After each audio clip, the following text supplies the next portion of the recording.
This panel is very much in the spirit. We have a great range of views, expertise, and here, and let's get right to it. We're going to begin with Mark Eckenwiller, Senior Counsel at Perkins Coie. All right. Thank you, Mark. Thank you, Jeff. Thank you all for attending. I'd like to talk about, as Jeff hinted, one other side. I think it doesn't respond directly to PRISM, the Section 215 order, but something that's nevertheless been very much in the news and very much on the mind of Congress and the mind of industry over the last 3 years. That's ECPA, the Electronic Communications Privacy Act. In my 2 to 3 minute intro, what I'd like to do is cast you back to that golden year of 1986, when, and the years before that, when Congress found itself grappling with these astonishing new technologies like fax machines and pagers that could actually do something other than buzz in your pocket. They could actually transmit numbers. This amazing thing called a BBS, a bulletin board system, where you could post messages on a computer network and somebody else would read them and be able to respond politely or otherwise. And at the time, because of course these were extremely novel technologies, the legal status of both the communications themselves, and this is one thing I think will permeate all of our discussions today. There is in the law this fundamental divide in American constitutional law between contents of communications. We know this from a pair of Supreme Court decisions in the 1960s, Katz and Berger, and information that is not the content of a communication. So the simplest example of that would be numbers dialed to place a telephone call. And ECPA embodies that dichotomy. But when Congress was dealing with these issues in the mid-1980s, it was working in this area of profound constitutional uncertainty. And so it enacted what is in effect a gap-filling statute. ECPA provides this range of protections requiring various levels of showing from a simple subpoena all the way up to a warrant based upon probable cause for different kinds of information. But I think it's fair to say that now, these many years later, ECPA is starting to show its age. And one of the most obvious examples of this is that ECPA permits law enforcement to compel the contents of stored email, so somebody's webmail held by the service provider, with less than a warrant under various circumstances. If the communication is more than 180 days old, at least under the terms of the statute, that may be compelled by the government with a mere grand jury trial or administrative subpoena. The good news is that Congress has been looking at this closely. There's been a series of hearings, and on April 25th, the Senate Judiciary Committee, chaired by Pat Leahy, who was, of course, the father of ECPA back in 1986, marked up a bill which would impose an across-the-board warrant requirement for email. Just one other point, and then I'll stop talking here. The key thing to understand about ECPA, riddled as it is with all these dichotomies, prospective surveillance, historical records, content, non-content, is that there's yet another dichotomy in this framework. And the easiest way to think of it is that ECPA and FISA are like two tectonic plates. They are similar. There are places where they overlap. There are places where there are gaps between them. ECPA largely controls what is done by law enforcement. So those people with guns and badges who want to put people behind bars. You know, they want to go have public proceedings, try somebody before a jury, and incarcerate them if they're guilty. FISA is about this entirely separate world of intelligence gathering, which operates by definition largely in the shadows. Very helpful, Mark. Thank you so much. Next, we'll hear from Susan Freewell. Okay, thank you. So Jeff teed it up by asking about the Fourth Amendment, and I just want to say that the Fourth Amendment the Fourth Amendment contemplates that all three branches will have a lot to say about how the electronic surveillance is done by the executive branch. And when the founders originally passed the Fourth Amendment, they wanted to make sure that the executive branch did reasonable searches, but also that Congress passed laws that required reasonable searches. and that involved the meaningful oversight of the judiciary. And so I want to just briefly talk about how each branch is living up to the requirements of the Fourth Amendment. First of all, Congress, as Mark just told us, Congress has really waited way too long to update ECPA. And by the way, I urge you to look at ECPA. It's 18 U.S.C. 2703 is the stored communications provisions that we're talking about. They need to be brought up to date in the sense that there's inconsistent, they don't uniformly provide for a warrant for stored data, which as we now know is really important. And the Sixth Circuit required that under the Fourth Amendment, but many jurisdictions don't. Senator Leahy has a bill that would require that. Some people are trying to weigh that down with bad amendments, if you ask me, in Congress. Zoe Lofgren has a better bill, stronger bill, because it would also cover location data, which I will talk about next. So Congress has been falling down on the job, also because Congress passed the FISA Amendments Act of 2008, which authorized, arguably authorized the PRISM program that we'll talk about in a bit. Now, location data. Location data is the collection of data about where you've been using your cell phone records or GPS. And as many of you know, the Supreme Court last year found in the Jones case that the use of a GPS tracker was a search under the Fourth Amendment. So that was the Supreme Court actually getting in and updating in some ways the Fourth Amendment jurisprudence for the modern age. The Supreme Court left a bunch of questions unanswered, including what about cell site location surveillance? What about surveillance that doesn't require a trespass? Do we require a warrant or not? And I've done some research and recently published a paper that shows that the lower courts aren't answering those questions, because they are using a new exception to the good faith rule, which is the Davis exception, which says that if you have binding appellate case, and they're using it even more broadly than that, you can just say that the law enforcement operated in good faith and not even get into the Fourth Amendment question. So to my mind, the courts are kind of not getting in there enough to answer Fourth Amendment questions. An egregious example of that, of course, is the Clapper decision that you should go hear the panel tomorrow talk about, where the Supreme Court refused to look at the FISA Amendments Act. We're also waiting for the Fifth Circuit to decide whether location data surveillance of records, government access to records of location data requires a warrant, and I argued that as an amicus in October in the Fifth Circuit, and we're still waiting to hear. So waiting on the courts with the Fourth Amendment and new surveillance. So the only branch that's really effectively getting in there and just kind of, I want to say making law in some ways, making its own law on electronic surveillance, as you know, is the executive. And I think that's not at all how it's supposed to work, and I think many of us would agree, and I certainly feel strongly that they've gone way overboard. And I know we'll talk about that more in questions, but let me just say that the FISA provisions that we need to talk about are the FISA Amendments Act of Section 702, which is 50 U.S.C. 1881A, and I encourage you, if you have a cell phone, just pull it up, because we need to talk about the provisions. And then the Verizon metadata program is under 215 of the Patriot Act, which is 50 U.S.C. 1861. So very briefly, I think the 215 section is quite clearly unconstitutional under the Fourth Amendment. I think the 702 section raises more difficult questions, but is probably unconstitutional as well. You know what, just because you've mentioned it and it's crucial to our discussion, I'm going to ask you to tell us what the FISA amendments and Section 215 say, and Okay. why you think they're unconstitutional. Okay, because my time's up. I know, but we're going to have to talk about it eventually. You're being very good. Well, you know what? No, in the spirit of complete bipartisan even-handedness, you're right. Thank you for that review.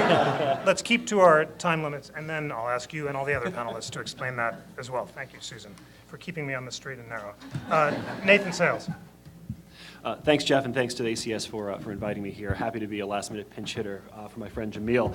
I'd like to talk a little bit about programmatic surveillance, which is a type of surveillance that is familiar to many in the intelligence community, but those of us who are lawyers don't have a whole lot of experience with it. The type of surveillance that we're familiar with as lawyers is what we see on cop and robber shows, individualized, particularized surveillance, where you think Tony Soprano's up to no good and you ask a judge to give you permission to listen to his phone calls. In traditional surveillance, you start with a suspect, and then you place them under surveillance to gather evidence that you use, ideally, to incarcerate, to prosecute and then incarcerate. Programmatic surveillance is entirely different, and in fact, you can think of the process as being exactly the opposite and reversed. We don't have a particular suspect in mind. Rather, we collect a bunch of data, and then we identify particular suspects, right? So the process is actually 180 degrees out of phase from the type of surveillance that we as lawyers are familiar with. What I'd like to talk about in the 3 minutes I have left, and in Q&A, so ask me questions, please, is some of the potential benefits of programmatic surveillance and how to do it in a way that respects privacy and rule of law values. So why should we do programmatic surveillance? Well, in part because it can be a very useful way of identifying unknown threats to the national security. There may be some law enforcement applications to programmatic surveillance, but I think we should save that for another day. An example of this involves passenger reservation data. It's actually really easy to identify links between known terrorists and their unknown associates by looking at passenger reservation data. There was a 2002 study by the Markle Foundation. I think one of our panelists actually participated in this task force report, saying that using basic passenger reservation data, such as names, phone numbers, street addresses, and so on, it would have been possible to identify the entire social network of the 19 hijackers that would go on to perpetrate the 9/11 attacks. You start with 2 hijackers who had participated in a terrorist meeting in Malaysia and were therefore placed on a watch list. Using basic information such as their addresses and phone numbers, it would have been possible to link them to every single one of the other 19 hijackers. Is it possible to do that in all cases? No, probably not. But there is at least enough potential upside to pattern analysis based on programmatic surveillance that I think it's something that we should keep in mind as a possibility. Why else should we do it? Well, another reason why we should do it is because it's inevitable. Programmatic surveillance and data mining already take place on a massive scale. Google knows a lot more about you than the NSA does. It's basically inevitable that as this technology evolves and becomes more commonplace in the private sector, it's more or less inevitable that the government is going to do it too. That's not to say that government use of these techniques raise the same privacy issues. I think government use of these techniques implicates much more problematic privacy problems. But the normative question is separate. As a descriptive matter, the government is going to be doing it. So what we need to do right now is think about how we can put the right restraints on the government so that when this programmatic surveillance does become more mature in the future, we're comfortable with the balance between security and privacy that's going to be struck. So how do we do it? This is the million-dollar question, and it's a million-dollar question that we'll have to save the elaboration for later on. But I think there's 2 different types of constraints that we should think about to limit government use of programmatic surveillance. One set of constraints concerns how do you set up the program? Architecturally, how do we build a programmatic surveillance regime? And then the second set of constraints has to do with the operation of a programmatic surveillance regime. What kind of constraints and oversight do we want on the day-to-day operations of the system? Just a few ideas that I'll throw out there for your consideration. When establishing a program, the architectural side, I have a very strong preference for anti-unilateralism. This shouldn't be up to the executive branch on its own. Congress should be involved, and to a certain extent, the courts should be involved in the creation of the system as well. I also prefer an anti-mission creep principle. If we're going to have programmatic surveillance, it should be limited to finding terrorists and spies in our midst. We shouldn't be using it to track down deadbeat dads who are behind on their child support payments. I also want clear legal authorizations. Congress shouldn't be hiding elephants in mouse holes, right? If we're going to have it, we should have it clearly authorized in the law, not as a penumbral inference from other provisions that have been enacted. As far as actually operating the program, what kind of constraints should we have there? Well, programmatic surveillance is all about making it easier to collect data on the front end. So as a corresponding move, I think it's important to put more limits on the use of that data, right? So if we're going to make it easier to acquire it, the substitute is we're going to make it harder for you to access it. You can't just open up the database and trove through it at random. You have to have a good reason, and maybe some sort of court order requirement as well. We could talk about more requirements in the future, but those are just sort of a thumbnail sketch of what I think could help domesticate a programmatic surveillance regime. Excellent. Thank you so much. And finally, Peter Swire. Thanks, Jeff. It's great to be here. First, I want to tell you a story about a tough first week on a job for a friend of mine named David. He was sworn into a federal office a week ago on Wednesday, and last Thursday, the new head of the Privacy and Civil Liberties Oversight Board woke up to all of these things. Wow. And, it's like, wow, he thought he was going to, figure out how to, where to walk on the first floor. So David, this is relevant to you all in the following way. David Medine is chair of this new independent agency in the executive branch. Now that he's chair, he's authorized to hire, which they previously weren't, and they have the other commissioners. And he is actively looking for smart young people who like civil liberties, privacy, and oversight to come work for him. And so if you're interested in that, he has asked to put out the word that you can simply write to Medine, M-E-D-I-N-E, PCLOB, Privacy and Civil Liberties Oversight Board, at gmail.com. So the Google will know about all this. So MEDI. And he's looking in particular for two sorts of help. One is anybody who has a recent or current top secret clearance, because you could get, well, you laugh, there's such people exist. That over 500,000 we found out this week, right? And then the second thing is he's looking for scholars and residents or other people who'd like to dive in a longer term. So this is a chance to actually dig into these things. And if some of you are trying to figure out where to go next, write to David, and he's actively looking for wonderful people to work on that. And next I'm going to go back in a time machine, not all the way back to 1986, but to 6 weeks ago to the front page of the New York Times. Most of us can remember back that far. And the front page story was about the government was having a great deal of problem doing surveillance to such an extent that they were worried about going dark. I don't know, anybody see the going dark articles in this group? Not really? A few. Okay, so I'm going to ask you to imagine you're the general counsel of the FBI. And in the old days, if you served a court order on a telephone, you would be able to actually serve a court order to get Nathan's telephone calls, a wiretap. But today, if Nathan's using, let's say, World of Warcraft for his communications, which is not a standard phone company thing, there's no way necessarily that WoW will turn over those communications. And so the FBI is worried they can't get the contents of these phone calls. So what looked to be a game, my sons play World of Warcraft, to the FBI is a global terrorist communication network, right? Because this is how online you can do all these communications. And so the FBI and other parts of the government have been very worried that surveillance is collapsing. They won't be able to do their job, and they're going dark, that they're going blind. I have a little bit of sympathy for how certain things can't happen, but I've written that rather than going dark, the right metaphor is the golden age of surveillance. And so I have an article up there that you can look for golden age of surveillance. And this was written about 2 years ago, and it made 3 points. One is that today the government can track your location for the first time in history, because all of us carry these things, so now everybody has a tracking device. And we found out under the Verizon orders, apparently, that they are in fact keeping tracking records of your location when you make phone calls. So this wasn't hypothetical that they can do tracking, it's being collected.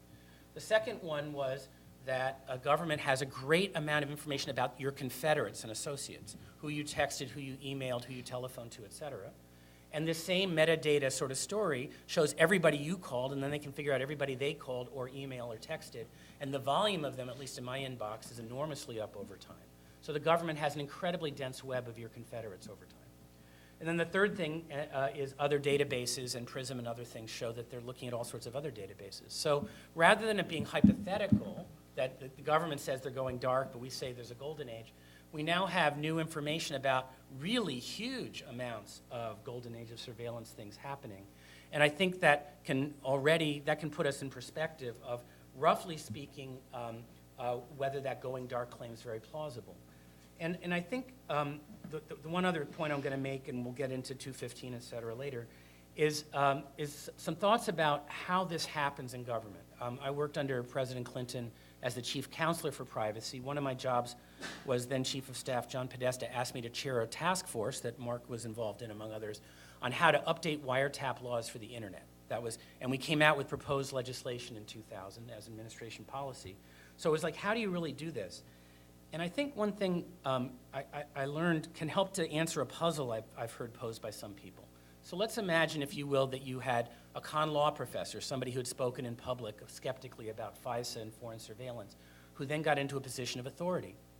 And then, under that position of authority, did not actually cut back on the FISA surveillance. Well, that's President Obama, right? President Obama is a con law professor who had spoken publicly on quite a number of occasions about his worries about overreach of FISA. So how is it that his administration more or less maintains the 2,700 programs? I did not work on these issues. I was back in government this time working for Larry Summers, but I didn't work on these issues this time. There was a financial crisis going on, they said. But I'll give you some thoughts from having watched the 2000 process. And the thoughts have to do with federal clearance, where there's all these different agencies that have things, and where you stand in Washington depends on where you sit. And so the Commerce Department might be worried, about making sure tech companies can thrive, but the Justice Department really doesn't want their life being much harder. Most people in the Justice Department would like to be able to achieve their mission without having to hand in extra stacks of paperwork every time they do things. And the NSA wants to achieve its mission, and the CIA, and et cetera, lots of three-letter agencies. So when you have a meeting of all these different agencies and they're putting in comments on draft proposals, the weight of the many agencies who are being regulated is great, and the number of people saying, but wait a second, civil liberties or whatever, there aren't as many people institutionally, not as many centers of power around the government whose job is to do that every day. And so one of the things that happens absent some huge push to overcome the objections of those agencies is stasis.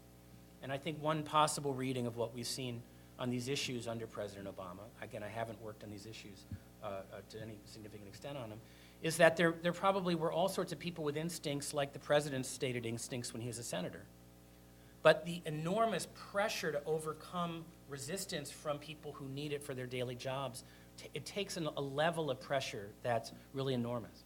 That pressure works better if Congress and the public and the press puts the pressure there, because that emboldens and enables the people who want to bring out the civil liberties side of the administration.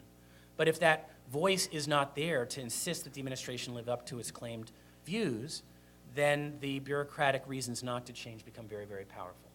And so now we're in a stage where we're having these debates. We're here today and all that. And I am an enormous supporter of the president on a million zillion issues. But on this issue, I think it behooves us to really pressure to bring out the civil liberties side of the administration that was elected and the Fourth Amendment that many of us believe in. And I think that actually enables the best sides of the current executive to come out. Wonderful. Thanks to all for extremely concise and to the point and illuminating comments. Here's what I heard each of you say. Susan, you declared that the Fourth Amendment does require a warrant for the content of stored information, in your view. But Mark, you said that because the courts have refused to consistently apply that holding, statutory protections have not entirely filled in the gaps because of changed technology. ECPA has this outdated distinction between content and metadata. There are proposals to change that, but they haven't yet passed. And unless Congress actually imposes a warrant requirement for stored data, Susan, you think that that would raise constitutional issues. And then we have this broader question of whether what Nathan very aptly called programmatic surveillance is consistent with the Fourth Amendment to the degree that it doesn't require a warrant for the prospective accumulation of lots of data without suspicion. And Peter, you gave a really illuminating account for why this administration might be expanding programmatic surveillance. Let's now just get into the weeds and have a debate among ourselves about the legality, first of the Verizon program and then of the prison program. So Verizon, the relevant authority is 215 of the Patriot Act. As I understand it, experts correct me if I'm wrong, before Section 215 of the Patriot Act, in order to get a FISA order, you had to do two things: certify that someone was a suspected spy or terrorist, and two, you could only get particular kinds of data, like business records or car rental records. You couldn't get anything. Section 215 changed that in two ways. First, it removed the requirement that you had to certify that someone was a suspected terrorist. Now, all the government had to do was certify that the FISA subpoena was relevant to a terrorism investigation. And second, the category of data that could be seized was expanded exponentially. It had been limited just to business records. Now you can seize any tangible thing. Basically, you can get anything by certifying that it's relevant to a terrorism investigation. And yet even Section 215, according to its author, Representative Sensenbrenner, was supposed to apply to individuals or limited amounts of data, he said that the seizure of data prospectively on an ongoing daily basis of everyone went even beyond what he imagined, and therefore that the Verizon program, as he understood it, was inconsistent with Section 215. Mark, have I accurately stated the law, and can you give us your views about whether the Verizon program is or is not authorized by Section 215? Jeff, I think you've hit the nail on the head, and I agree that this particular use of Section 215 is highly questionable for the two reasons that you identified. One thing to understand, and I want to go back, I know I've said this before, but I think it's really, really crucial to understanding the architecture of all these statutes. They are built around the dichotomies that I described earlier. The two big ones under ECPA, and this is generally true under FISA as well. Content, non-content along one axis, and along the other axis, are we talking about prospective acquisition or acquiring one-time data, basically snapshot versus making a movie. And what's curious about the use of this Section 215 order to collect for a prospective period, the order was good for a period of 90 days with some forward-looking language in it, is that FISA already has in it a pen trap provision. And for those of you who are not immersed in surveillance law, a pen register, certainly when the pen trap statute was enacted on the CRIM side as part of ECPA in 1986, the idea was this is the counterpart to wiretapping. So a wiretap order allows you to listen to, and let's just talk about the technology of the era, a phone call for a period of 30 days. It's the maximum allowed under Title III. A pen register order, typically used at an earlier stage in an investigation, allows the government, allows criminal investigators to surveil a particular phone line, not to find out the contents of the communications, but rather who is being called by that target number or who is calling into that target number.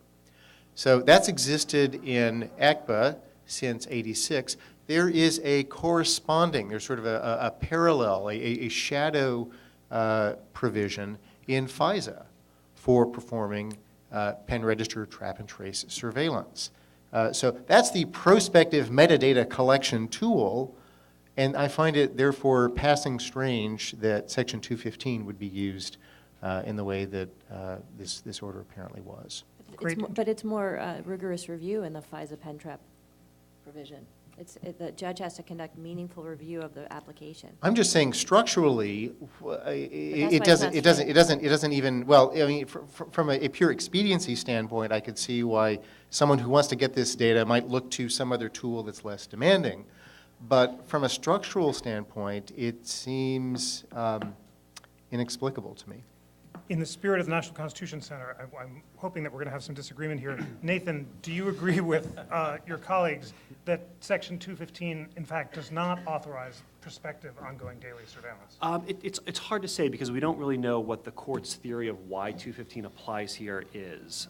So what we have is the secondary order. The way FISA orders work is there's the primary order and then there's the secondary order. And you said get in the weeds. You asked for it. So the primary order is the order that applies to the government, and it says, here are all the restrictions that you are bound by. The secondary order is a very short document that applies only to the telecom provider. And all of the stuff that we're most interested in, what's the theory of why this provision applies, what kind of minimization requirements does the government have to follow, who is allowed to access the data, all that stuff that actually really matters from a privacy and civil liberties standpoint, we have no idea what it is. So I'm not sure I know enough about the government's theory of why 215 applies here to be able to venture an opinion on whether it's an appropriate reading or not. Let me address this question more obliquely.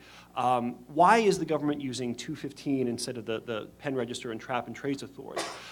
Bless you. I think part of it has to do with the business models of telecom companies like Verizon. They don't warehouse this data for very long, it seems. times. And so the government thinks we want to have this stuff on file in the event that later on in the future we want to query the database. Well, if we leave it to the private sector, they're just going to delete the stuff because there's no business reason for them to retain it for long periods of time. So 215 is probably, in the government's mind, a better tool for gaining access to that than PenTrap, which is more collecting this information in a real-time basis rather than historical archived data. That might be one non-bad faith reason for going this route. By doing that, however, the government has actually tied its hands. This is a counterintuitive point, so I want to dwell on it for just a second. The government has actually tied its hands in a way that it wouldn't have if it had used the Pen Register and Trap and Trace Authority under FISA. So the way the program works is it's a two-step process. The first step is obtain the 215 order directed at Verizon, directing them to turn over the records, billions and billions of call records. That data then apparently goes into a digital equivalent of the warehouse at the end of Indiana Jones, right? It just sits there, as far as I understand, right? Well, how do you access it? Well, later on, if the government uncovers information that somebody who just bombed the Boston Marathon used a particular phone number, they query the database. Who else has this person who used this phone number called? Or any of them on the Al-Qaeda watch list or so on. So what do you have to do at that second step to query the database? My understanding is that you can't simply open up the database and look, right? You have to have reasonable suspicion. The FISA court order requires the government to demonstrate reasonable suspicion to believe that the query will turn up evidence, or not evidence, intelligence information related to a counterterrorism investigation. That is actually harder to do than to obtain a Pen Register or Trap and Trace authorization. To obtain a Pen Register authorization, you need to establish relevance, right? Because under Smith v. Maryland, the constitutional floor here is set very, very low. The reasonable suspicion standard isn't probable cause, but it is actually, it does have a bit more tooth. It has a bit more bite, right? So by structuring its surveillance authority under 215 rather than the Pen Trap statute, the government has actually bound itself in a way that is beneficial from a privacy and civil liberties standpoint. So just so I understand this, on that point, the metadata is being collected under 215 en masse on an ongoing daily basis, but the government can only look at individual pieces of data by certifying that it's relevant to an ongoing terrorist. I think that's right, but this is all intel. Peter mentioned active clearances. Mine aren't active anymore, so I don't know. Peter, you are a lawyer to President Obama, irritating law professor, hypothetical, but I want to put on the table the best argument on behalf of the president's Oh, I've just been assigned to be that lawyer. Yes, Okay, you are, I yes, understand. I'm assigning you. Okay. The president said this is clearly consistent with the law, Congress has approved it, and the law is constitutional. What's the theory? If you're trying to imagine what those secret memos say, is it the claim that this is metadata and not content, and therefore they think that no particularized suspicion is necessary at all to get ongoing metadata perspective? Well, I think the idea that the government only gets to, under the Verizon part, that the government only gets to see it if there's specific and articulable suspicion to get it. In the intelligence world, that's actually pretty strict. That's stricter than many intelligence standards are before analysts look at things. And so if you think the systems are working right and compliance is working right, it's overall reasonable under the Fourth Amendment because before any living person can ever do anything with it or find the Boston bombers Confederates, you have to meet a standard that's higher than has been required for lots of other things in the intelligence world. And how would you imagine that specific? Susan's suspicion itching. is, Like, it just- no, we're just, the president. I was assigned a job and I tried to do it. Right? You hear both sides and you make up your own minds. How would that reasonable and articulable suspicion be developed? Through data mining programs or algorithms, or how do they decide? Well, one bombing of a marathon would be enough. No, but I think what happens here is that FISA is related to agents of foreign powers historically, and now it's been expanded to sort of a broader sort of terrorism sort of investigation. And so I think what happens is our specific and articulable facts is a standard that's widely used for ECPA, and Mark is the guy who taught me ECPA, so he can tell us more about that. But part of the story. Don't pin that on me, Peter. What? No, I won't blame the teacher, but I'll just say that, but what it means is that basically you need to be able to explain to a judge or somebody why we're looking at Jeff's record as opposed to sort of lots and lots of records. And if the reason is that Jeff had 23 phone calls to someone who's under investigation, that's easy. And so then, as you have fewer phone calls and fewer contacts, is it closely enough linked to meet the standard? So that's a normal part of. As you're suggesting it, we really shouldn't be concerned, in your role as President Obama's lawyer, we shouldn't be concerned about the massive ongoing trolling because there's no search taking place, Susan.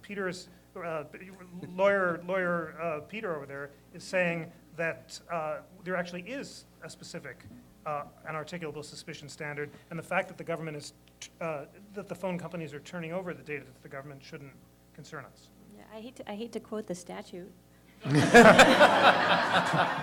Lawyer. That's why I was trying to signal him. It's got the wrong standard.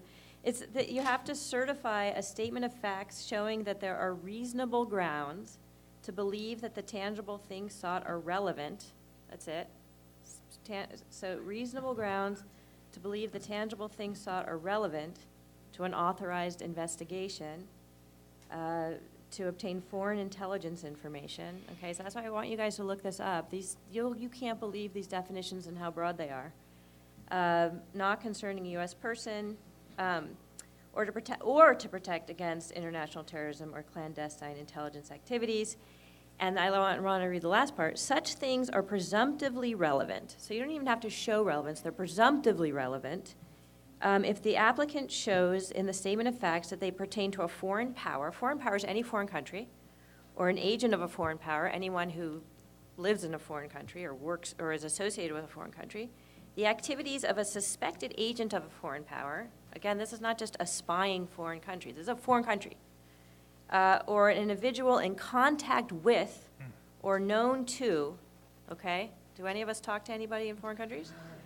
A suspected agent of a foreign power who is the subject of some such authorized investigation. So you have to look it up. It's unbelievably broad, and I think that to think that these things limit the investigations in a meaningful way is silly. And so I think that it's quite possible that the government believes that they are following the law. I think it's very, I'm sure that the law is unconstitutional because it doesn't impose meaningful limits on law enforcement surveillance authority. Nathan made a really important point about mission creep. This giant database that they've admitted to, and to be fair, we don't know for sure that it has location data in it, which is very significant constitutionally because the reporters have said it does, but the order that we saw just says telephony metadata. Now, I'm going to assume it does because I've never seen the executive branch hold back on requests for information. Is location data metadata, or is it Well, content? you tell me. I would think it has to be content. No, metadata is a new word. I wrote an article in 1996 where I called it communication attributes. It's everything that's not contents. So there's no court decision interpreting metadata. It hasn't shown up in a statute before. I think we're using the word metadata to mean non-contents. But wouldn't you, I think you have argued that Jones-like surveillance, where you're getting ongoing daily trolling for a month of metadata, should be the equivalent of content, that you're finding out so much that it really... Okay, so yeah, that's, okay, I just want to say one more point, which is that the data that they're storing over 7 years, they can access for, and this is in the minimization procedures, that information can be retained or disseminated for evidence of a crime that has been, is being, or is about to be committed. And it can be retained or disseminated for law enforcement purposes. So again, we're taking a lot of comfort in the fact that, we're only going to access this information, to catch the Boston bomber, okay? But it's a giant database that they can use for any law enforcement purposes. Okay, constitutionally, I've seen the executive branch officials, I think this was the DNI, and Obama himself say, hey, it's just telephone numbers dialed. And I've argued and continue to believe that that information is extremely intrusive, and that, for us to rely on a 1979 decision of Smith versus Maryland that considered only the telephone numbers dialed, nothing else were they able to determine about the phone call because of the limitations of the technology. To rely on that case to say that anything other than content is not protected by the Constitution is a gigantic mistake. I think that, that Smith versus Maryland, again, said telephone numbers dialed, not protected. The courts have not really had a chance to consider much more revealing data, oftentimes much more revealing than the contents of communications. Again, we're waiting on the Fifth Circuit for location data, historical location data. I think the court should have a chance to think about this other information, duration of calls, who you called, and certainly over a period of time, when you have that information, you can learn about people's associates, their religious activities, their political connections, sources for journalists. Why do we think the AP, when they conducted the AP search, that they even had to conduct a new search? Why didn't they just go to this data? So I think it needs review, and I think it won't survive that review if the court does its job. Great. We're going to go to PRISM in a moment, but Nathan, do you want to take issue with some of the? Yeah, very quick characterization of that? point of disagreement with Susan on her reading of Section 215. The portion, remember, it's a two-step process. The portion of the statute that she read concerns the government's initial acquisition of the data, right? You can acquire the data, not look at it, but put it into the warehouse upon a showing of relevance. That, by the way, under FISA, that's the same standard you have in the criminal context under a grand jury subpoena. If you want to obtain a document, it's non-content, it may be content, but it's in the hands of a third party. So all you have to do is show relevance. Actually, I think the standard from the R Enterprises cases may be relevant. So you don't even actually have to show that it is, merely that there's a probability of relevance under the criminal law standard. So I'm comfortable with that standard under 215 for the initial acquisition. Now, where things get more complicated is in the question of what do you have to prove to put human eyes on the data, right? And that's where the reasonable suspicion standard comes in. It's not in the statute, right? Where is it? It's in the court order, according to the press. As And far as it we must can be true. As far as we can tell, Yeah. it's the FISA court Yeah. putting minimization requirements onto the scope of its orders. On their own, not required by the statute? That's what I've understood. But not required by the statute? But of course, we don't know, one of the problems is all these opinions are secret, so we don't know how they interpret minimization requirements. But it's not required by the statute? I have no reason to think it is. I've never seen it in there, okay. What happens if you disobey a court order? But- Nothing good, But right? how do we know it's in there? We don't, right? And this is one of the problems we have whenever we debate classified intelligence programs, is that we can sit around and speculate. Maybe the next leak will tell us. Maybe the next leak. Maybe the next Snowden has a trick up his sleeve. I think we've almost come to articulating the points of agreement and disagreement. My final question on Verizon is, you said it's just like a grand jury subpoena. And that's what James Comey, nominated to be the head of the CIA, said when he justified 215 to Congress in 2009. But it doesn't seem like one, Right. because a grand jury subpoena is for a particular criminal investigation. This is ongoing, daily basis perspective of all data. So Right. it's not limited. Right, and that I think is something we should worry about here. I'm not worried about the legal standard, right? Because the legal standard is comparable to what we have in the grand jury I just context. want What I to- am worried about is the use of a tool in a different context from the one in which it was intended and understood to be used. And this goes back to a point I made in my opening observations. If we're going to have programmatic surveillance, we should clearly authorize it instead of trying to hide elephants in mouse holes. I'm not sure that 215 is the appropriate statutory vehicle for creating this sort of surveillance regime. There might be good reasons for having such a program. I'm not convinced. I might be, depending on the next leak, but I'm not currently convinced that 215 is the most appropriate vehicle for doing this. Wait, Nathan, can I just get you to clarify? You're saying that the FBI is accumulating all this data, and then based on some self-imposed limits, they're asking the FISC for orders, again, self-imposed, and the FISC is imposing this requirement, not pursuant to any legislative requirement, that's making them limit themselves as to when they query the database for information. And you're basing that on something you've heard from the press. Am I right? I believe what I read in the New York Times. Okay, because I read in the paper that the NSA has full pipe access to Google and Facebook. They've walked Should I that believe back. that? Well, no, you shouldn't, because they walked it back.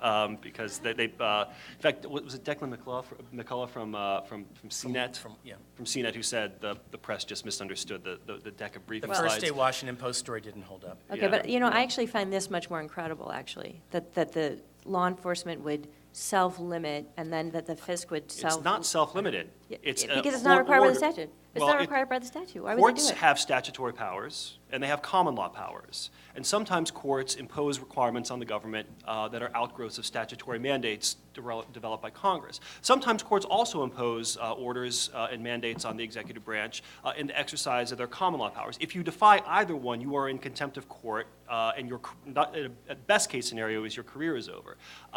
If it were merely a self-imposed executive branch constraint, I would have a lot more heartburn than I do. The fact that it is a court order issued by with the implicit threat of contempt sanctions gives me more comfort that the executive branch is going to comply with the court I'd love order. to see it. I'd Last love to question. see I it. would too. Last question on Verizon, because you talked about programmatic surveillance.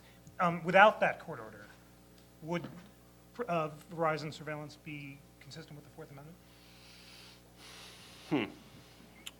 So when you say the surveillance, what part of the surveillance? The acquisition or the viewing of the The data? viewing of data obtained on an ongoing daily basis, prospectively of everyone. Yeah, that's harder. It's a lot harder. So the constitutional standard is if it's non-content or if it's a document that's held by third parties, you have no reasonable expectation of privacy in it, and so the government's putting eyes on it doesn't count as a search. I'm going to have to disagree with Susan again on this. It's not just Smith v. Maryland that stands for this proposition, and it's not just telephony that the actual number is dialed. Previous cases, such as the Miller case, had involved bank records, which are very sensitive, documents, tax preparation documents that you give to your accountant, which are very sensitive, perhaps even more sensitive than geolocation information is. And the court held in that series of cases that's as a third-party record, there's no reasonable expectation of privacy. So there is a lot of pressure being put on that 30-year-old doctrine, and I think there are maybe 2 or 3 law professors in the country who think that it's still good law, but it is good law right now. Right?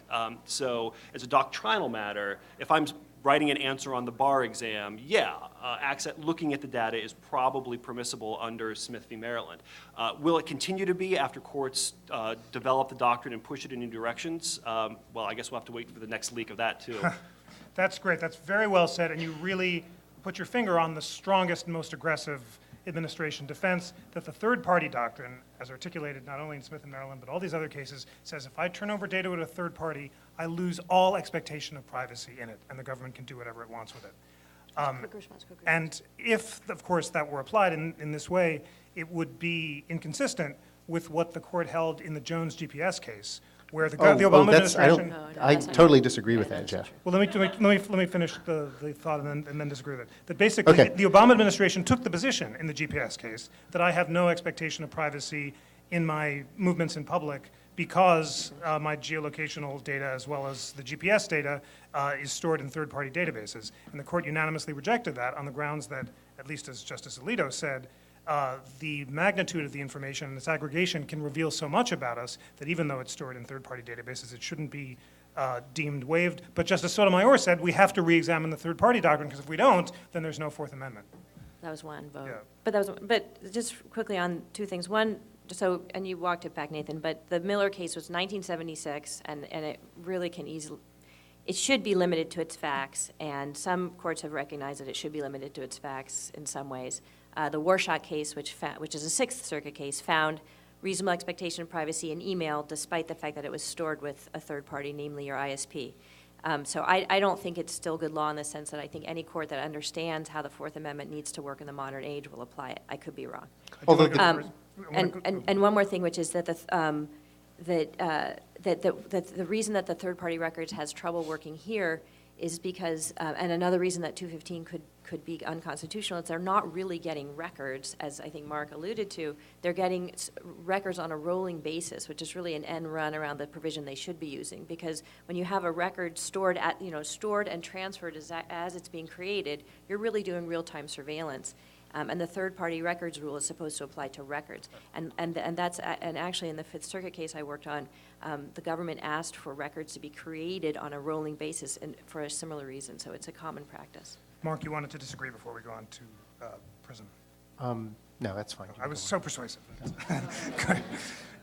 PRISM. I understand how this works even less than I understand how Verizon works. So who shall I ask to fill in the details? As I understand it from the press accounts, the government is giving targeted search terms to the internet companies that it believes with a 51% accuracy suggests that the searcher or data holder is a suspected foreign terrorist and not an American citizen.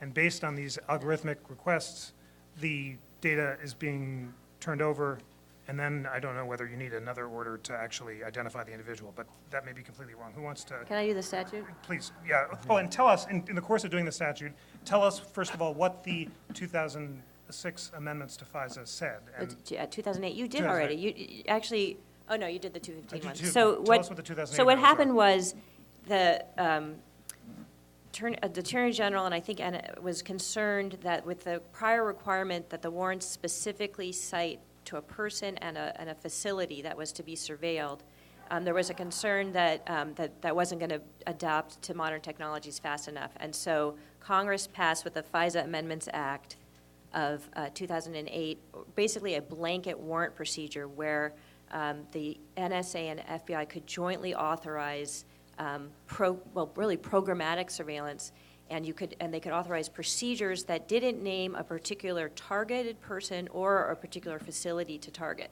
So they just had to name basically a technique of surveillance where the targets in which persons reasonably believed to be located outside the U.S. and not U.S. persons would be targeted. And they were designed, again, to acquire this very broad category of information called foreign intelligence information. And the only real restriction was that U.S. persons may not be intentionally targeted. And again, foreign intelligence information relates to the actual or potential attack on the U.S. by a foreign power or an agent, sabotage or international terrorism, clandestine intelligence activities, or the national defense or security of the U.S., or conduct of foreign affairs of the U.S. So it's an extremely broad category. And so these broad, so under this authority, the NSA and FBI can authorize these joint sort of non-targeted programmatic warrants. And just a couple of things, when they are served on the electronic communication service provider, that person can tell only one other person who is the person who is necessary to be told to assist the operation. These orders are subject to whatever secrecy provisions the NSA and AG find necessary. Talk about contempt of court. If you tell anyone else, it's contempt of court. They're appealable only to the Foreign Intelligence Surveillance Court, all proceedings which would be in secret. Those in turn are appealable to the appeal court of the Foreign Intelligence Surveillance Court, up to the Supreme Court. And there is some reporting, but it's mainly to the Intelligence Committee and then also to the judiciary. But I think those reportings, as we now find out, are classified. And they're very limited what gets reported, and you can check that for yourself. So that's the summary. That's a great summary. Nathan, you have some disagreement with that. Not so much a disagreement as much as an addition. So there's a very important safeguard that needs to be on the table as well, and that's minimization. So with programmatic surveillance, you're going to collect a lot of stuff, right? You're going to get information about Osama bin Laden calling Ayman al-Zawahiri down the street, right? A foreign-to-foreign communication involving non-U.S. persons. I don't really care if we suck up all that stuff, right? We should be, frankly. We're also going to get communications between Osama bin Laden in Afghanistan and Mohammed Atta in the United States, a non-United States person but here in the United States. And you might get accidentally, inadvertently, communications between an American abroad and an American here at home. So the trick is, how do you make sure that intelligence analysts are only focusing on the wheat and are ignoring the stuff that is irrelevant to their investigation and, moreover, raises very important privacy and civil liberties concerns? And the answer is minimization. Minimization is a set of rules. What are they? Again, they're classified. We don't really know. They're a set of rules proposed by the executive branch, reviewed by the FISA court, and then approved, signed off on, or modified by the FISA court that tells the government what to do with the accidentally collected information about innocent third parties. Do you delete it? Can you keep it in an archive database on the theory that it might become relevant at some point in the future if you develop more information that this person might be linked to international terrorism or whatever? I think the minimization rules do an awful lot of the work in this field in terms of protecting privacy values. Again, we're reducing the impediments on the front end. We're making it easier for the government to collect stuff on the front end. And the corresponding move then is to layer restrictions on the back end as to how you can use the information. And the minimization rules, I think, are a really critical part of the privacy protection puzzle here. Okay, a very well-stated description of what the 2008 amendments seem to authorize. Now, more detail about how the PRISM program implements this. Mark, do you want to give us your understanding of what kind of algorithms I are being used? have no understanding whatsoever, Jeff. I think we are all very much in the dark because the reporting on this, beginning with a fairly aggressive initial report, which, as others have pointed out, was walked back significantly over a period of days. I don't think we really know. Certainly, a number of the service providers who were named in those slides have forcefully denied various of the allegations. So, for instance, one of the complaints was that this was supposedly a direct pipe, and I don't know if all the providers, but certainly most of the major providers came out swinging in response to that. So I think there are things that if we take the walk back press stories at face value, there are things we can say are not happening, but I don't think we really do know how this particular surveillance is being implemented. White House counsel Swire, how might the algorithms work? If you're trying to imagine how it works. Right, I agree. might it all be? hard Facts are hypotheticals. hard to Yes. tell if I ever knew them. So I think part of the background here is to do the earlier FISA part. So FISA was 1978. It was after Watergate. It was part of the Privacy Act, Freedom of Information Act, part of a whole series of efforts to put the rule of law back into what was happening in the United States. And the first doctrine of FISA was we weren't going to go after U.S. persons. There was going to be this real protection all the way down the line. There was something later called UCIT 18 in the NSA, which was a big commandment. If you talk to anybody who's been around the NSA, they say, we can't touch U.S. persons. We have to black it out, minimize it, and all that. And that worked in a telephone world reasonably well. You could sort of tell most of the time. In an email world, who the heck is on the receiving end of emails? We have absolutely no idea. And so as a pervasive problem, there might have been communications between Nathan and me and then 5 other people, and they didn't know who was U.S. and who wasn't. And so there was a legitimate new problem that you often had an unknown zone between somebody who was sort of in the foreign intelligence, that was what we always used to do, and then we're in this huge gray area which was expanding. And so a relatively strong rationale for the 2008 amendments were, in that gray area, we don't stop doing anything. We have to go forward. And then we have to have some set of protections around that. Now, whether the minimization protections are good enough, whether the gray area tilted too much to surveil everything, those are things people can fight about. But there was a genuine problem for the intelligence people, and the 2008 law tried to do that. Now, I think the next step is knowing that there's now going to be a big gray area and you're going to overreach and you don't always know who's a U.S. person or not. The next part is back to the programmatic part, which is how much is this just about Nathan or Jeff, or how much are we getting sort of everybody in Kandahar or whatever. And if it's everybody in Kandahar, we have some sympathy. My son's deploying to Kandahar next month. I'd like that to be as safe a place as possible, and there's a war zone. And so really heavy surveillance makes a lot of sense there. But the fact that some of those folks are communicating back by email to Washington, D.C., how you minimize, how you say we're going to stop problem if you're trying to solve that problem. And I think the minimization procedures are between a world where it is dangerous, there's foreign foes, there's wars, and they're using the same internet as all of us use every day. And really the big question is, how much do you look at the internet as a militarized foreign terrorist network, and how much do you look at it as not that? And if you have the militarized vision, you're just scared all the time that it's being used as a tool for very nefarious things. Great. Final question before your questions. Nathan, if there were not adequate minimization requirements, is there a scenario under which the 2008 FISA amendments might be inconsistent with the Fourth Amendment? So we're dealing with content here. So the default rule is you have to have a warrant before you conduct a search. There may be an exception, however, for foreign intelligence. The status of the so-called foreign intelligence exception to the Fourth Amendment's warrant requirement is uncontested. The D.C. Circuit in the 1970s said there is no such exception.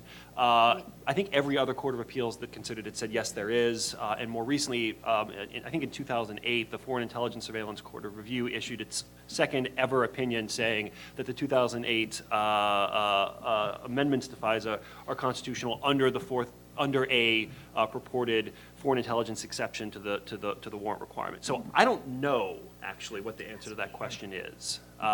It depends on whether courts recognize such an exception, and if so, what's the scope of it? Does this exception encompass all surveillance for foreign intelligence purposes? Probably not, right? That's the Keith case from 1972. Well, actually, there's a footnote that says domestic intelligence, domestic-based national security threats are not covered. And then Katz has a footnote saying we're not addressing foreign intelligence either. That's a law professor's way of saying I don't know. Always a good answer. Susan, you want to, bless you, Susan, you want to make the final argument for why the 2008 amendments are unconstitutional?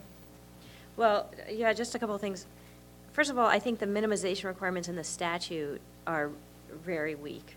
They say that you need specific procedures reasonably designed to minimize acquisition, retention, and prevent the dissemination of non-publicly available information concerning unconsenting U.S. persons, consistent with the need of the United States to obtain, produce, and disseminate foreign intelligence information.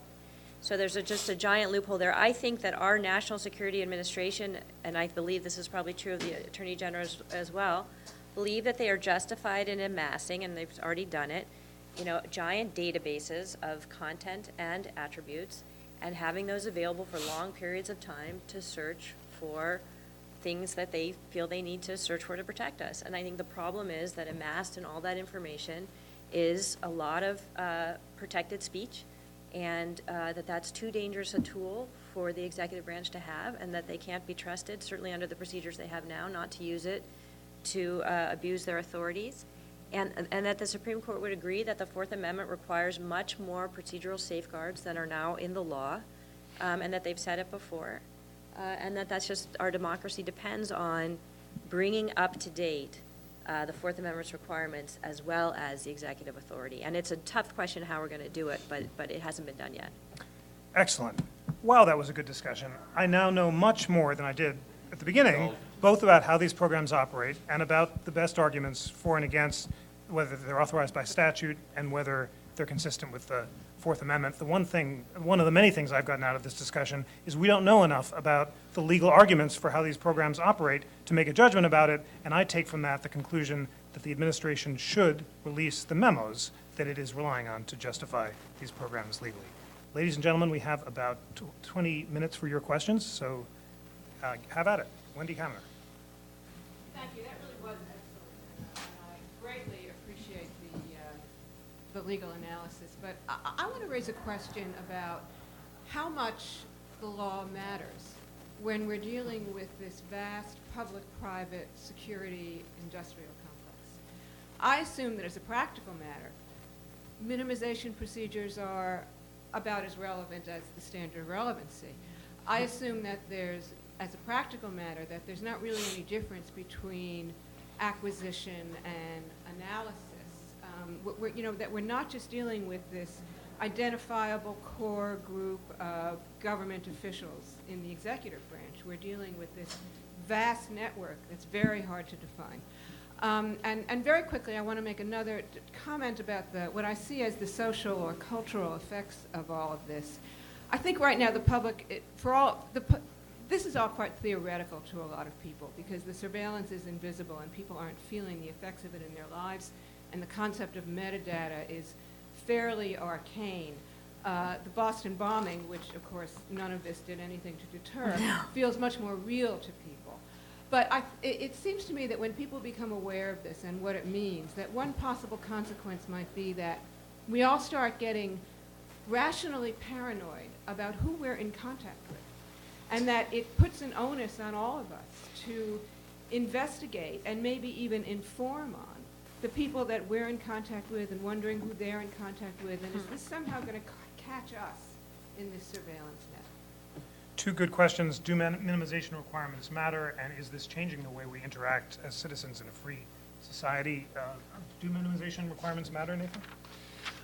I think they do. If they were self-imposed by the executive branch, they would matter less. The fact that they're imposed with the backing of the FISA court, I think, makes it matter a bit more. What are they? We don't know, so we're not really in a position to say whether or not they actually do an effective job of filtering out the innocent third-party data that we all want to see filtered out.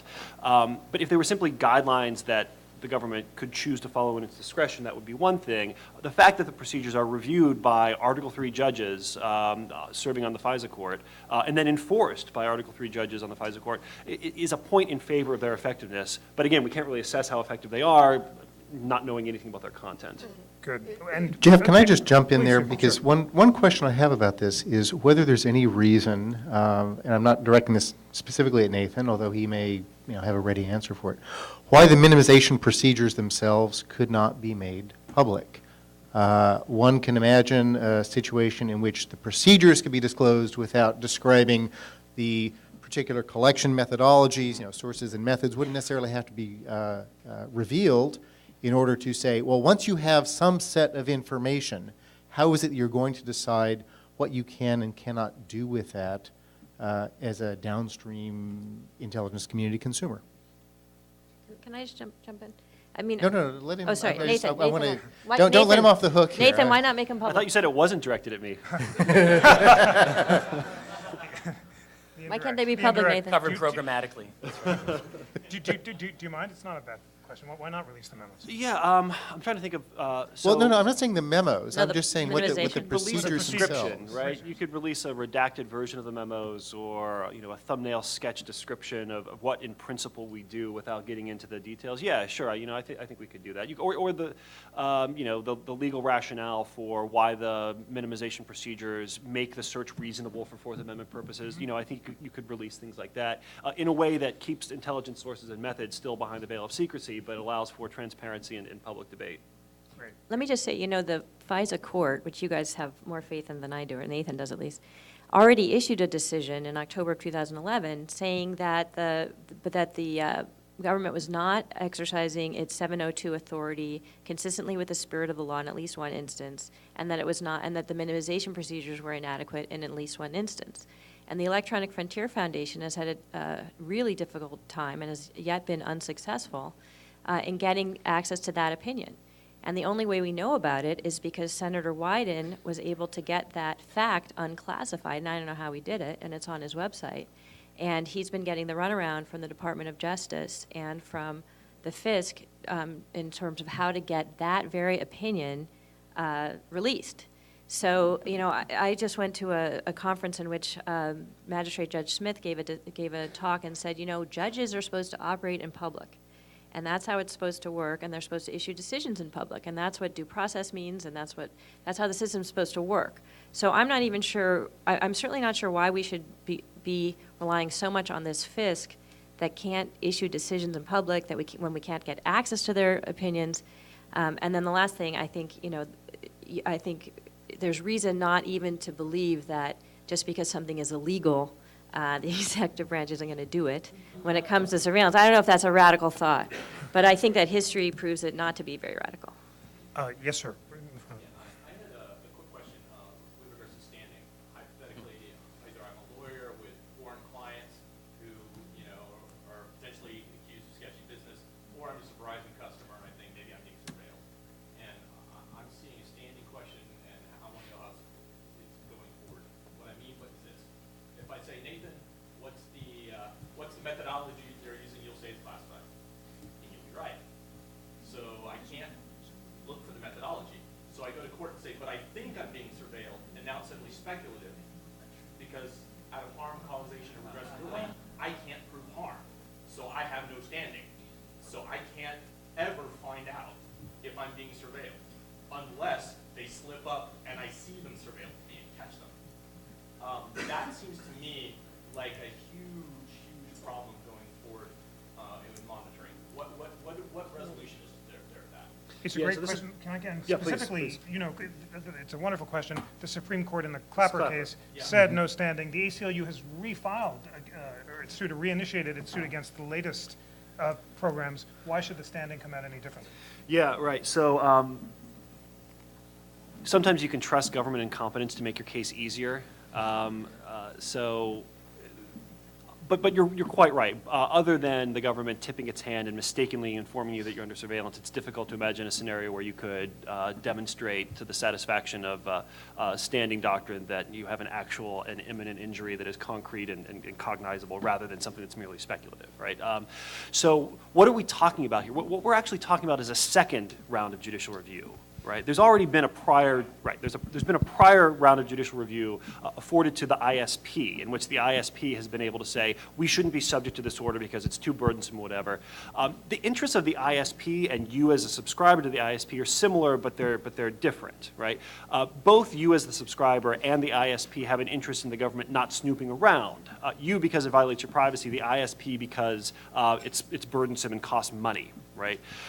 So there's something of a congruity between the interests of the subscriber and the ISP, and maybe the ISP has a sufficiently strong interest to resist the government in a way that provides privacy benefits to the subscriber.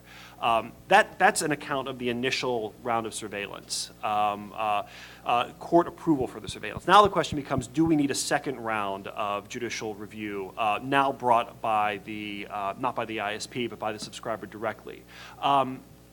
Standing doctrine is an obstacle, as you point out, to that second round of review. And it's problematic from the standpoint of an individual who thinks he's under surveillance but has to prove it to metaphysical certainty before he can get inside the courthouse door.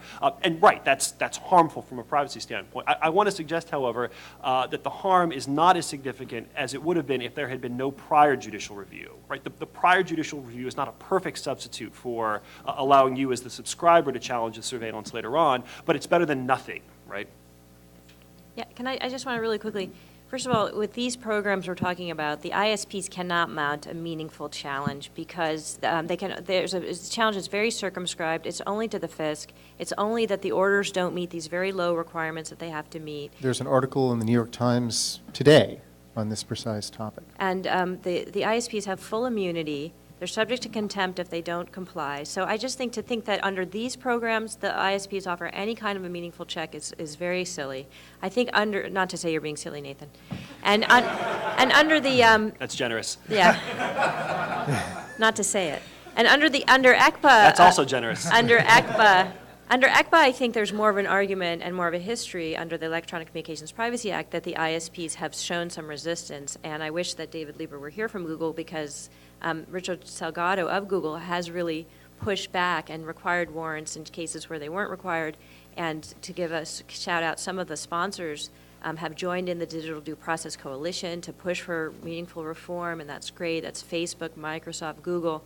So I think providers in the law enforcement context can sometimes push back and have chosen to, and some haven't. But in the foreign intelligence context, no way do they provide a meaningful check. Except in the NSL context, where several New York-based ISPs successfully litigated constitutional challenges to requests under national security letter authorizations to turn over customer information. Right? That's Except they're still subject in pending appeal. Yeah. And they won in the Second Circuit, so that's a pretty important example Only of about pushback. gag, not about compliance. Sorry. Notice also that it's a constitutional objection, not we haven't dotted the I's and crossed the T's on the FBI application. This is a substantive constitutional objection alleging First Amendment, Fourth Amendment allegations. And there's no reason to think that the FISA court doesn't entertain the same sorts of constitutional objections. In fact, we know that they do. Right, because the 2008 FISA Court of Review, the appellate version of the FISA Court, expressly engaged the constitutional question whether the 2008 amendments to the FISA statute satisfied the Fourth Amendment, the particularity requirement, the reasonableness requirement, the warrant requirement, and so on. This isn't a paper tiger. This is a court that engages in meaningful constitutional review. But you're talking about the review of the principal purpose language, right? Not the 2008 programmatic. No, there was a constitutional challenge to the substance of the statute. That was brought up in the context of a 2008 legislation order directed to an ISP, and that was a vehicle that the ISP was able to use to challenge not just the details of the order, but also the underlying statute upon which the order was based, right? That's a constitutional adjudication. These are Article III judges. They're not limited to being paper tigers and administrative bureaucrats that rubber stamp applications. They actually do constitutional review. Then we They're should judges. see their opinion. Then we should see their opinions. And we should, yes. Gentleman in the back. I just want to press on the idea that we should feel comfortable that that once you do a search, once someone looks at it, as a real person, then there's minimization. Because doesn't that create a environment in which you want to put more and more and more on computer processing? So you can imagine you had something like Watson, and you asked Watson, who are the likely terrorists here? And so all that is done, and a list comes through and says, here are the people we think are connected into terrorism based on the analysis. Right. And then it goes to a human. All that on the version of the doctrine is done without conducting a search. So I think we need to think about how that doctrine works with modern technology. We're just kind of baiting the NSA into getting better with artificial intelligence, and they're already pretty good at that. Algorithms and the Fourth Amendment. Mark, any thoughts on that? Well, there's certainly some exponents of that view. Judge Posner on the Seventh Circuit has argued repeatedly that if a human being doesn't look at your stuff, if it's just a computer reviewing the data, there's no search. I think that's fairly problematic. I think there is a privacy harm when communications, the contents of communications are intercepted. If the police set up a tape recorder and tape record all my phone calls, I still sustain a privacy harm, even if they have not yet gotten around to listening to the tape. Just a word that hasn't been used this late into the period is chilling effect. It's remarkable because that's, I think, part of what Mark's saying. If you know every word is being tape recorded, you act differently if tape is still used. But if it's being recorded, you act differently. And that's part of freedom of association being chilled or talking to the press being chilled. And that's certainly part of what's going on here. Say one more beat about that, Peter, because it goes back to Wendy's second question.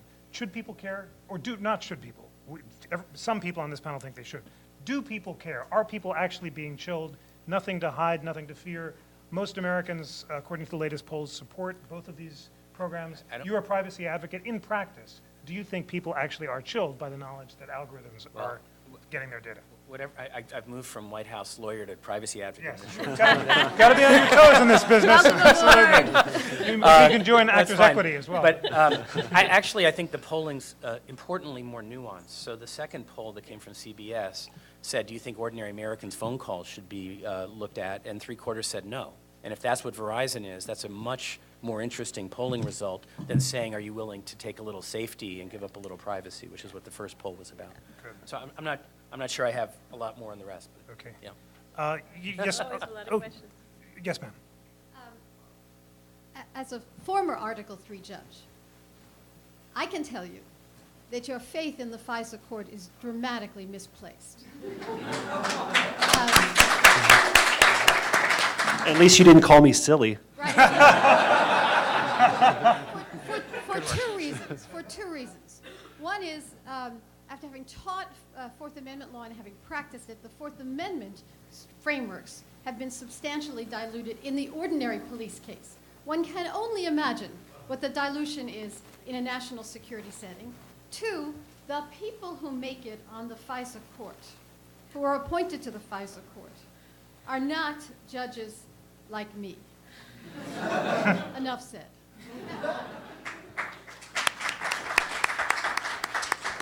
In the front row. Thank you. I have a question just to help me with my understanding of how it would work if, let's say that hypothetically you've reached a stage where through the use of this surveillance, you now have a person who is being prosecuted for whatever circumstances. And in court, that particular court would then be faced with asking, in the same manner that you would have to ask about probable cause with any search, whether or not these minimization requirements were met in the use of this particular data towards this person's being indicted. Would the court then be able to review directly these classified minimization requirements? And if it did, would then those requirements become a matter of public record? And if not, how would it not happen? I bet Mark would be a great person on that. Yeah, This is a hard question. Yeah, well, there's a statute called CIPA, Susan just mentioned, Classified Information Procedures Act, but that's really about how evidence gets admitted without disclosing particular collection techniques. I think the question here is about how do you litigate a suppression motion against these kinds of collections? And I don't think we really have a very good answer to that. hard question without a clear answer. That's what we specialize in here. Sir, on the end there.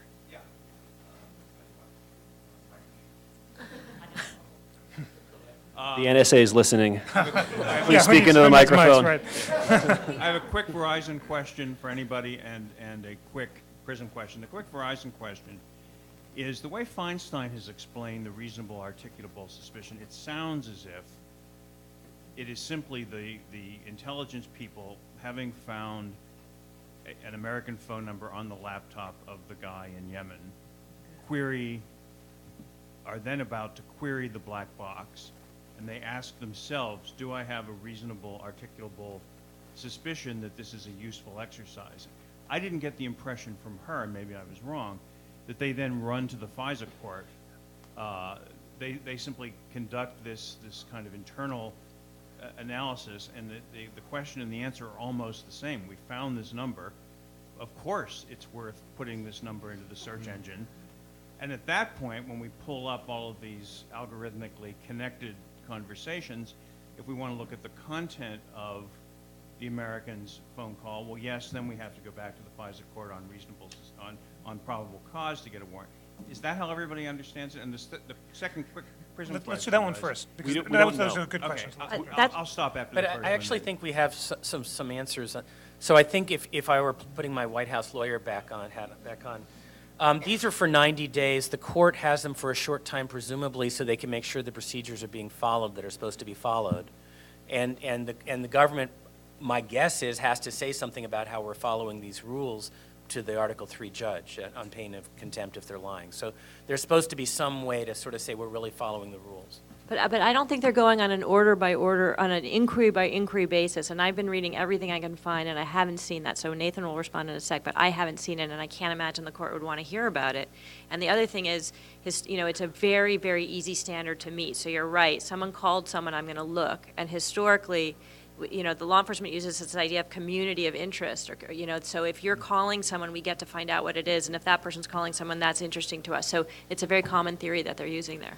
We don't know. This is one of the many things we don't know about the programs yet. Do you have to go back to the court to demonstrate reasonable suspicion, or is it a certification thing? We just don't know yet. The second question will have to wait because we are out of time. I am supposed to announce that after this session, there is a networking luncheon, which sounds much more menacing after our discussion. Followed by something that is not menacing at all, which is a featured address by Justice Stevens. Ladies and gentlemen, this is exactly the kind of debate that I'm proud to conduct as head of the National Constitution Center. All sides have been ventilated, and we are all now much better informed. Bravo.